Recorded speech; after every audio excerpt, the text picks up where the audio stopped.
Start. असंगठित क्षेत्र में काम करने वाले हुनरमंद लोगों को प्रोत्साहन की ज़रूरत लंबे समय से रेखांकित की जाती रही है। ऐसे लोग जो पारंपरिक पेशों से जुड़े हैं, हाथ का काम करते और भारतीय शिल्प को संरक्षित रखने में योगदान देते हैं, उनकी उपेक्षा और बदहाली को लेकर अक्सर लिखा कहा जाता है।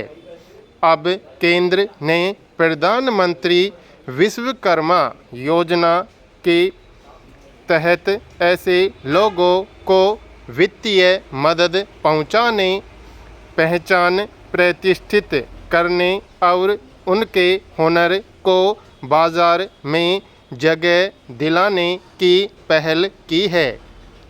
इस योजना के तहत 5% ब्याज पर 1 लाख और फिर अगले चरण में अधिक धन उपलब्ध कराने की व्यवस्था है।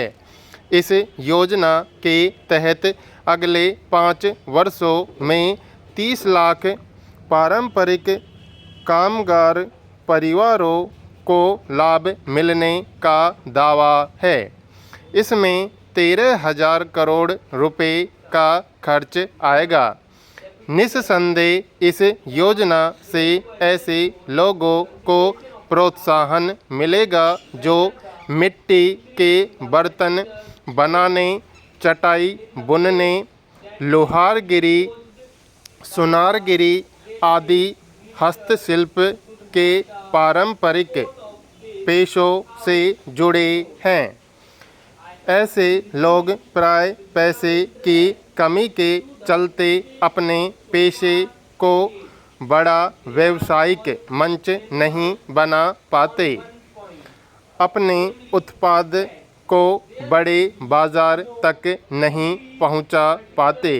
इस लिहाज से यह योजना काफ़ी मददगार साबित हो सकती है, बेशर्त इसे संजीदगी से लागू किया जाए। पैरा।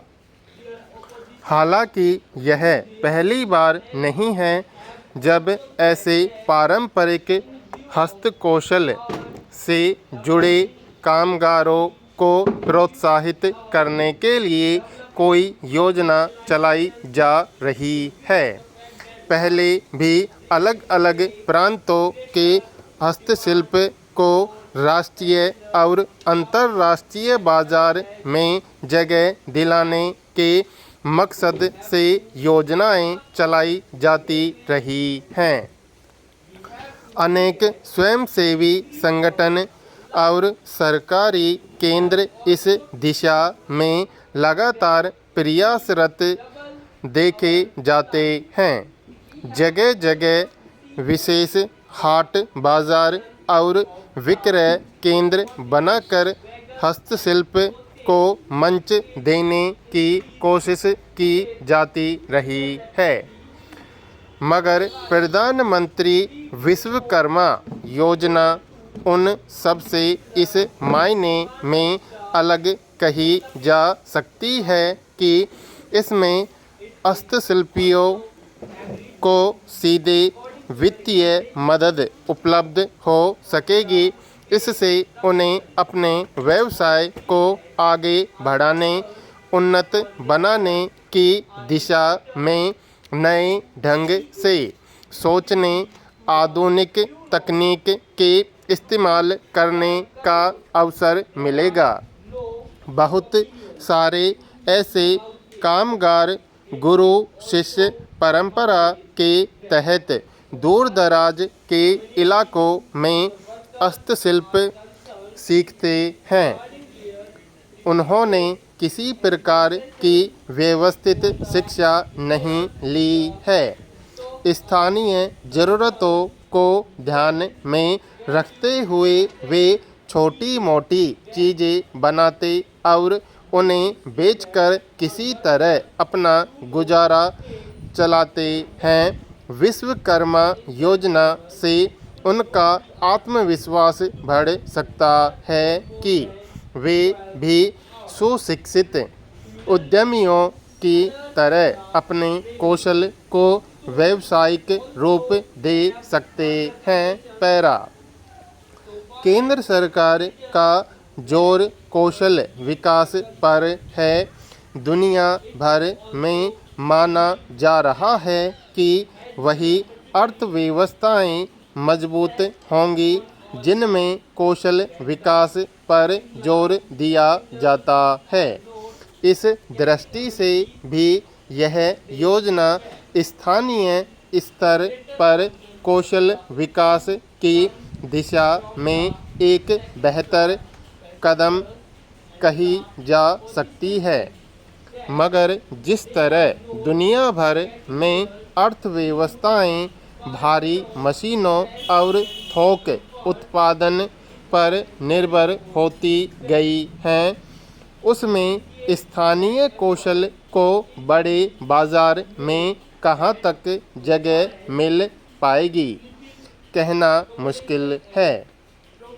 हस्तशिल्प को प्रोत्साहन देने वाले पहले के प्रयासों का अनुभव यही है कि आज भी बहुत सारे लोग अपने पारंपरिक पेशे छोड़कर किसी दूसरे रोजगार, मजदूरी या नौकरी की तलाश में देखे जाते हैं।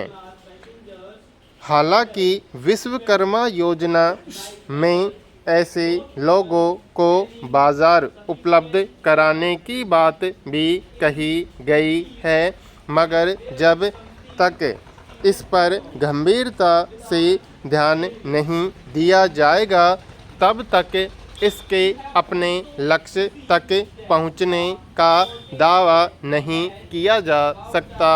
पैरा एक सभ्य समाज, संस्था और व्यक्ति की पहचान इससे भी होती है कि वह सामान्य व्यवहार में किस तरह की भाषा का इस्तेमाल करता है। खासकर महिलाओं के बारे में उपयोग किए जाने वाले शब्दों, वाक्यों से उस समाज की मानसिकता का भी पता चलता है। इस मामले में भारत के अधिकतर समाजों में स्त्री के प्रति बहुत सारे असम्मानजनक शब्द चलन में हैं। वही शब्द धीरे धीरे प्रशासनिक और अदालती कामकाज में भी घुसपैठ कर गए हैं। सर्वोच्च न्यायालय के प्रधान न्यायाधीश ने ऐसे शब्दों की पहचान की और उन्हें अदालती भाषा से बाहर करने का फैसला किया। एक टीम बनाकर ऐसे शब्दों की पहचान की गई जो महिलाओं के लिए प्राय समाज में रूढ़ और अपमानसूचक हैं। उन शब्दों की जगह प्रयुक्त हो सकने वाले शब्दों और वाक्यों के विकल्प भी तलाशे गए और फिर शीर्षक से 30 पन्नों की एक पुस्तिका प्रकाशित की गई। इसमें उन शब्दों की सूची दी गई है जो अदालती कामकाज में प्रयोग होते रहे हैं। वे शब्द अदालती फैसलों तक में प्रयुक्त हुए हैं। सर्वोच्च न्यायालय ने कहा है कि उन रूढ़ हो चुके शब्दों के बजाय उनके सम्मानजनक विकल्पों का उपयोग किया जाए। यह पुस्तिका वकीलों और न्यायाधीशों दोनों के लिए है।